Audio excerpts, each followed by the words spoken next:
Hello, everyone. It's me again, Delightful Soul. So go ahead and hit that subscribe button so that you can hear more content about your favorite celebrities, my opinions, and what's happening around the world. So let's get into this video. Sheree invites Sonya and Marlo to come over for brunch. Marlo reflects on her interaction with her nephews, and she is making a sincere effort to be on the same page as the boys. Sonya, who clearly loves the attention from being on the show, talks about the fans at BravoCon going crazy over them. Mama Joyce was still and will always be talking smack about Todd when she is questioned about Candace's husband. Sonya talks about her issues at BravoCon with Drew. Marlo thinks Drew was challenging Michael Jackson when she was talking with her hands, but she really needed his gloves to insinuate her point. Sheree shifts the conversation to Martell and would like the other ladies to respect him. She insists that he is not the same person that he is on his show. Drew and Raph go do some rock climbing, which is a date that they were on. She makes it to the top but has some problems coming down. Raph thinks that they are like Tina and Ike, which was very odd knowing their outcome and how they are. So Drew, she says she would prefer the comparison to be between Jay-Z and Beyonce.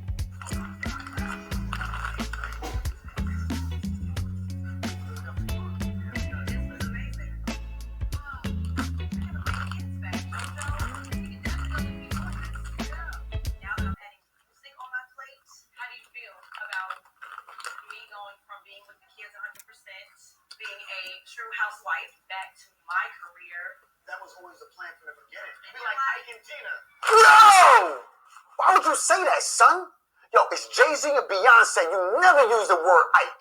Matter of fact, people don't even name their kids Ike no more because of Ike. Yo, you messed up, son. You messed up and I'm mad at you. Matter of fact, go to timeout. And yeah, you know, everybody can be delusional at times, but she questioned Raph about the commitment to her career and their marriage. But he has his hands in a lot of places, allegedly, that he should not, okay? Kenya is having issues with her graphic artist, and she's clearly being abusive. She somehow sees herself as a mentor to her staff. Is she channeling Jennifer Aniston from Horrible Bosses? Well, then, in that midst of that, Maniela calls Kenya, and we find out that Maniela is a talented choreographer, and Kenya would like for her assistance. So Kenya thinks that she needs help to bring Beyonce, the combination of Kenya and Beyonce, up to speed for her upcoming performance for more hair care. Candy goes over her schedule, and that list is crazy long. She only wants to play a minor part in Todd's movie production, but she is willing to lend her name as an executive producer to be able to give the project some credibility, allegedly. Boyella stops in and Candy shares what happened at BravoCon. Candy mentions the shady answers Mama Joyce gave about Todd. She was not happy with her mom, who clearly would never change, and she had not spoken to her since. Drew has invited Courtney over. Candace called Drew to come and sing a song with her while on her tour. Drew is getting hot flashes over the pressures of singing live. Courtney arrives with her ex, Bryce, who coincidentally was in a movie with Drew back in the day. She shares a 24-year-old with Bryce. Drew calls Candy while Courtney is there and cannot understand why Miss Worldwide does not even want to share a telephone screen with Courtney after their incident at Harlem Nights. Although Drew was not there, she knew there were issues going on. Candy would show up for Drew and Candace's performance. Clearly, as each of the ladies arrived, there was tension between either Marlo or Courtney or whoever that was not Team Candy that evening. Well, Candace Dillard Bassett from RHOP, Real Housewives of Potomac, introduced Drew and invited her out on stage.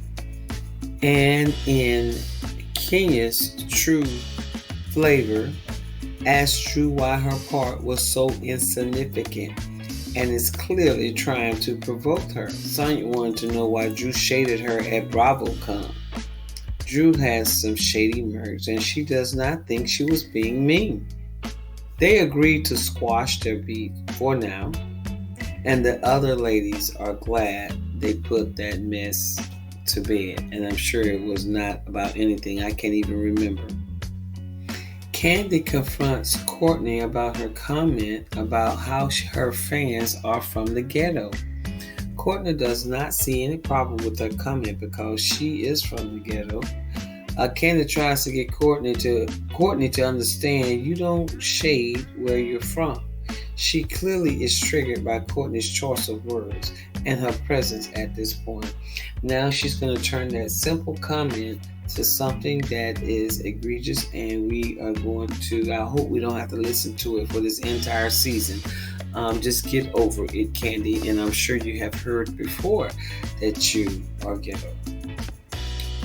Or at least control your emotions, because you can go from 0 to 100 in a heartbeat, and I think that is misguided frustration, because that anger needs to be portrayed to your mother who is mistreating your husband. I heard that, Courtney. Apparently, you had some things to say about me, Sonya. She said that she went to some event and she brought the ghetto out, or the hood out. The crowd? Ghetto? Courtney said it was an exclusive spot and you posted it and you brought the ratchet people and you brought the hood out. Yeah. Marlo is seething since everyone talks about her background, and Candy can refuse to share her reality.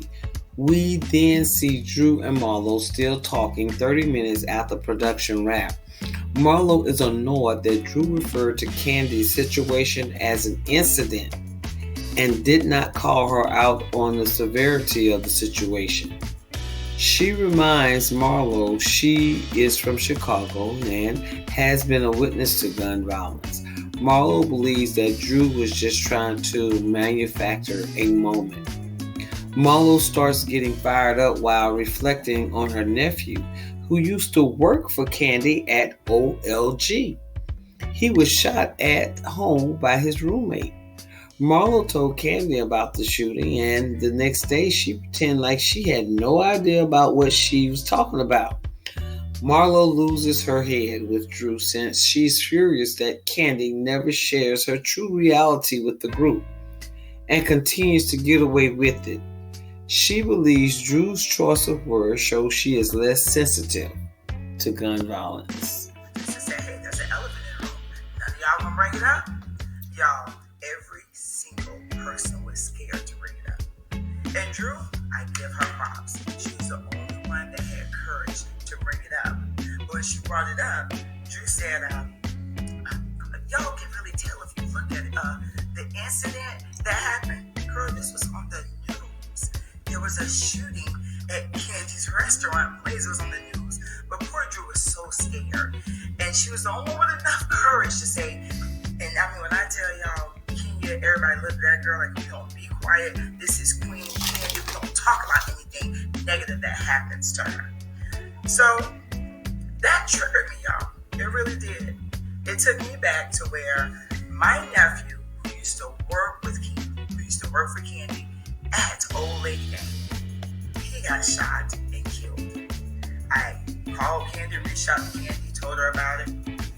And to me, I didn't get the acknowledgement I wanted from her. She didn't acknowledge it.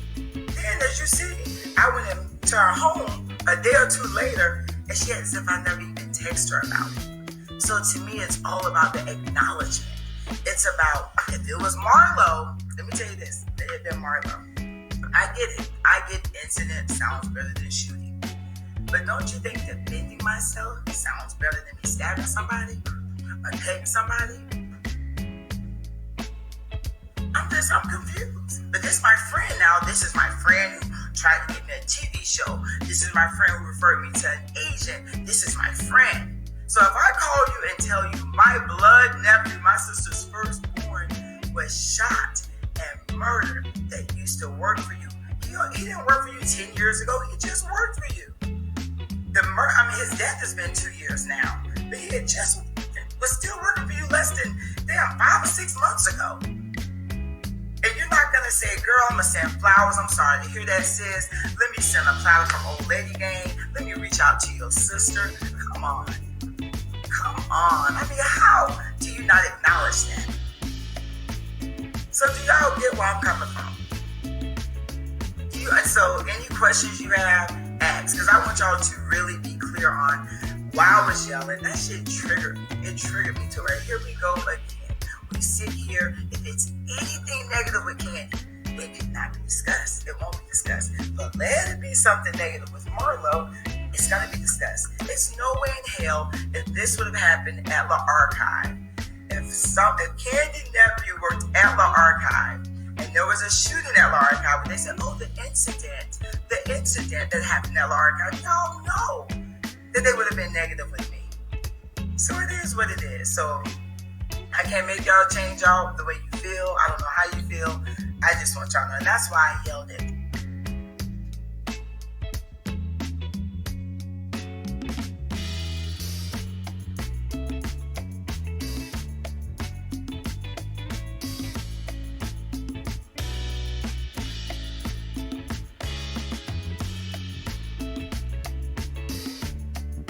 Well, the fans of the RHOA franchise has already peeped out what this season could possibly be. Such as every Housewives franchise, it seems that each of the ladies tends to take someone else's mishap and dive into it and make it their own storyline. And they get in their feelings or get insulted when someone says something just simple, and then it becomes something blown over to merely nothing but bore for an entire season. For instance, Kenya diving into Sheree's relationship with Martell, which is merely none of her business. However, she is allegedly, Kenya could be talking about her divorce. But instead, she wants to make Sheree's storyline with Martell her own. She gets into a confrontation with Martell. Now, this becomes a storyline whenever or if ever Martell happened to be in the same space with her. And if Candy cannot talk about the incident that happened at her restaurant, the quote unquote incident, then at least we need to see her resolve the problem between her mom and her husband. She is disrespectful to him. And I would like to see how Candy handles that. And Marlo does have an interesting story to tell, bringing on 2 teenage nephews that she's raising, because merely she's been by herself for the longest, and now having to have 2 young men under her roof. And is she looking for love? Does she want love? Does she want to be in a relationship? Does she want a companionship? And yes, I like the way Marlo put Maniela in her place, and she was very nice about it, and I like that. Now what? I want to ask Sonya what is going on with her attachment to all those people in her home. I'm assuming that the next episode she will be telling them that they have to find someplace else to go. But her sister tends to have an attitude, and I don't know and understand the background behind that. And I would like to hear that part as opposed to her tarnishing her reputation as this messy person. She goes back and forth. She goes with one group and take information to another group and back and forth, and it causes nothing but conflict. She always has something that someone else has said. But what does she say? What is her response? And I'm still curious how Drew and Raph come from blending together, making this music in harmony to this divorce. And okay, the watchers were saying that it may not be real. I don't know, but I would like to see her and Rap work more on her music. And of course, he probably has his own thing going on, but it really did make sense for them to go from that moment to months later. We are reading about them splitting. And Sheree said that she is exhausted because she watched the last two episodes, but her storyline is pretty much going to do the same thing, become exhausting, um, unless she could tell us more about her romance with Martell or not, romance with someone else, what is going on, and she can probably even go into introducing us more to her granddaughter. So these ladies, they do have other stories to tell other than trying to piggyback off of someone else's myth. So y'all tell me what you think about this story, and as always, I thank you for watching, and don't forget to subscribe. Bye now.